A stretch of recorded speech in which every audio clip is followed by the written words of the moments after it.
হায়রে, নামাজের আর বেশি সময় নেই, আমি কি আজকে জামাত পাবো? এই গাড়িটা কার? এই গাড়িটা মনে হয় ইফতারেলা বাইরে হতে পারে। গাড়িটা কি চাবো? সময় তো আর বেশি নাই, কি যে করি। ভাইকে তো সেরকম ভাবে চিনিও না, গাড়িটা চাইলে কি আমাকে দিব? এই যে ভাই, জি ভাই। ভাই এই গাড়িটা কি আপনার না? জি ভাই, এটা আমার গাড়ি। ভাই আসর আজান দিয়ে দিছে, আমি নামাজ পড়তে যাইতেছিলাম, জামাতের বেশি সময়ও নেই, এখন যদি হেঁটে যায় তাহলে আমি জামাত হতে পারবো না। আপনি যদি গাড়িটা একটু দিতেন তাহলে আমি গাড়িটা নিয়ে নামাজ পড়ে এসে আপনাকে দিয়ে দিতাম। কি ভাইয়ের গাড়ি লাগবো?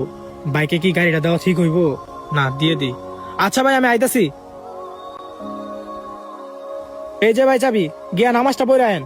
আপনাকে ধন্যবাদ ভাই। আলহামদুলিল্লাহ, গাড়ির চাবিটা পেয়ে গেলাম, জামারটা মনে হয় ধরতে পারবো।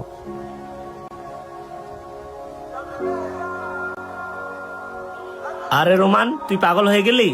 ও চাবিটা চাইলো আর তুই দিয়ে দিলি? আরে তো তুই চিনস না, ওই যদি আর ফেরত না আসে? আরে ভাই, হ্যাঁ তো ভালো কাজের লেগে গাড়িটা চাইছে, আমার বিশ্বাস সে ফিরে আইব।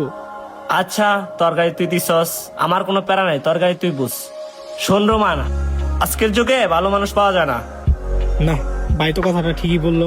ওই বাইকে তো আমি বিশ্বাস করে গাড়ির চাবিটা দিলাম, সে যদি আর ফিরা না আসে, যাক আল্লাহ ভরসা। এই রোমান, এদিকে আসো। আসতেছি ভাই।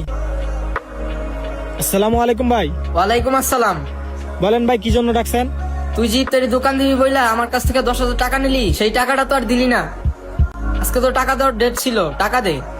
ভাই, আপনি আমার কয়টা দিন সময় দেন, আমি আপনার সব টাকা শোধ করে দিব। না, 3 মাস হয়ে গেছে, আমি আর কোনো সময় দিতে পারবো না। ভাই, আপনি আমার আর কিছুদিন সময় দেন, প্রয়োজনে 20,000 টাকা পরিবর্তে আমি আপনার 25,000 টাকা দিব। না না, আমি তোর আর কোনো সময় দিতে পারবো না, তুই আজকের মধ্যে আমার টাকা দিবি। বললাম তো ভাই, আমি আপনার আজকে টাকা দিতে পারবো না। তুই টাকা না দিস, আজকে তোর দোকানের সব মালামাল আমি নিয়ে যাবো। ভাই, আমি আপনার কাছে হাত জোড় করতেছি, আমার দোকানের মালগুলো নিয়েন না। এই যে ভাই, আপনার গাড়ির চাবি। ভাই আপনি ওনার কাছ থেকে কত টাকা পাবেন?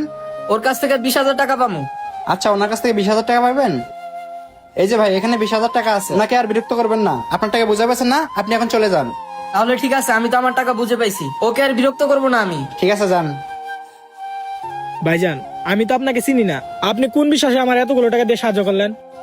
ওই যে ভাই, ওই বিশ্বাসে, যে বিশ্বাসে আপনি আপনার পরিশ্রমের টাকায় গাড়িটা কেনায় আমাকে দিয়ে দিয়েছিলেন।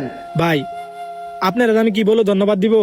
আর আপনি যদি আজকে আমাকে টাকা না দিতেন, তাহলে হয়তো বা আজকে আমার দোকান থেকে সব মালামাল লয়ে যেত। আরে ভাইয়া, ধন্যবাদ দেওয়ার দরকার নেই, আসলে আমরা তো মানুষ, আর আমাদের মানুষের কর্তব্য কিন্তু মানুষের বিপদের পাশে দাঁড়ানো। তাই প্রত্যেকটা মানুষেরই উচিত মানুষের বিপদে একে অপরের পাশে দাঁড়ানো। আচ্ছা ঠিক আছে ভাই, সমস্যা নেই, তুমি যাও, তুমি গিয়ে দোকানদারি করো। আচ্ছা ভাই, তাহলে আমি চলে গেলাম। আসসালামু আলাইকুম। ওয়ালাইকুম আসসালাম। মানুষের বিপদে পাশে দাঁড়ানো, এটাই তো মানুষের কর্তব্য। তো আজকের ভিডিওটি আপনাদের কাছে কেমন লেগেছে অবশ্যই কমেন্টের মাধ্যমে জানাবেন, আর ভালো লাগলে শেয়ার করতে ভুলবেন না। ধন্যবাদ সকলকে, আসসালামু আলাইকুম।